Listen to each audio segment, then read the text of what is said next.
Hi everyone, this is part 2 of the different types of clutter and tips on how you can declutter.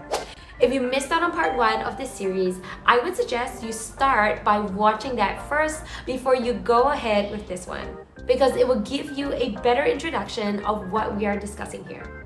So for a quick recap, in the last video, we covered 3 types of clutter, which were I don't want to waste it clutter, aspirational clutter, and incomplete clutter. We'll have more to uncover in this video, so let's get started. Now let's talk about sentimental clutter. There's also a kind of clutter that you have around because you have some emotional ties to it. You know, it could be stuff like your kids' artwork or souvenirs from a memorable trip. Basically, these things don't actually have any real practical use to us, but they only have some connections to memories. I'm a sentimental person myself, so I definitely get it. But the problem comes when it starts to create too much mess. If you can, try to narrow down those sentimental items and put them in storage. Get a big container, stick a label on it, and tuck away the most important items. And if there are some sentimental things you want to display in your home, pick a few simple spots that won't clutter your living space. Also, it's totally fine to let go of items and still cherish the memories they hold. You can do that. It'll be great too. Not every single sentimental thing is worth holding on to. So remember that giving up the item doesn't mean giving up the memories that come with it. I've actually got this bin in the basement packed with sentimental stuff from my childhood and high school days. I sorted away neatly so that it doesn't add to the chaos in my space, and I can easily go check it out when I want. There's also this little area in the wall of my home that's full of origami animals that I made with my grandma ages ago. Yeah, well, they're just folded paper animals and have no value, but it brings back wonderful memories with my grandma when she was around, and it makes me happy.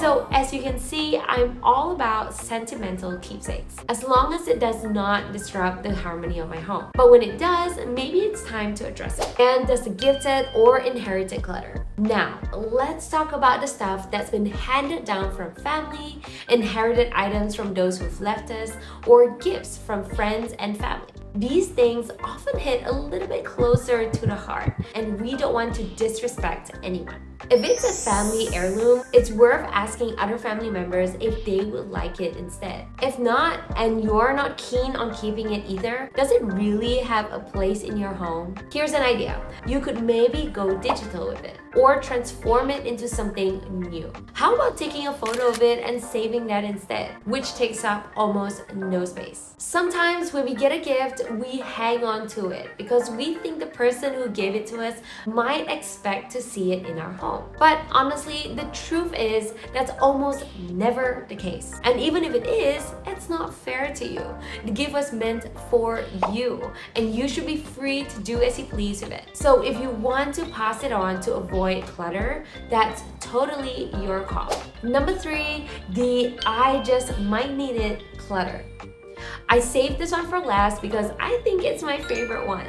It's like the ultimate free pass when it comes to clutter. You can use the I might need it statement for pretty much anything. And when you do it, it becomes a sneaky little decluttering roadblock. Practice getting better at being choosy, or you'll end up keeping every little thing that seems even remotely useful to you. Here are some of the reasons we keep just-in-case items. One of the reasons is because of the practicality. It's when a particular item has value and you don't want to rebuy it if you need it later. So you decide that it is better to hold on to it. Finally, this is generally one that we don't really talk about when it comes to just-in-case items, and that is procrastination.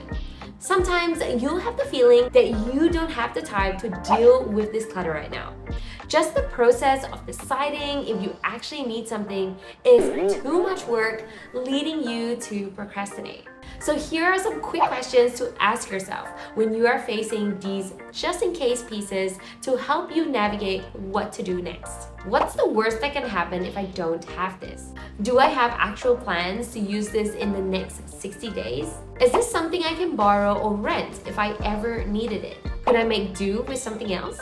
And there you have it. These are the 6 kinds of clutter that I believe are often our roadblocks during our decluttering process. Hopefully, these tips will help you work through them the next time you decide to declutter, which in turn can help you save money in the long run. If you found this information helpful, do give this video a thumbs up and subscribe to this channel for more Save Your Penny tips.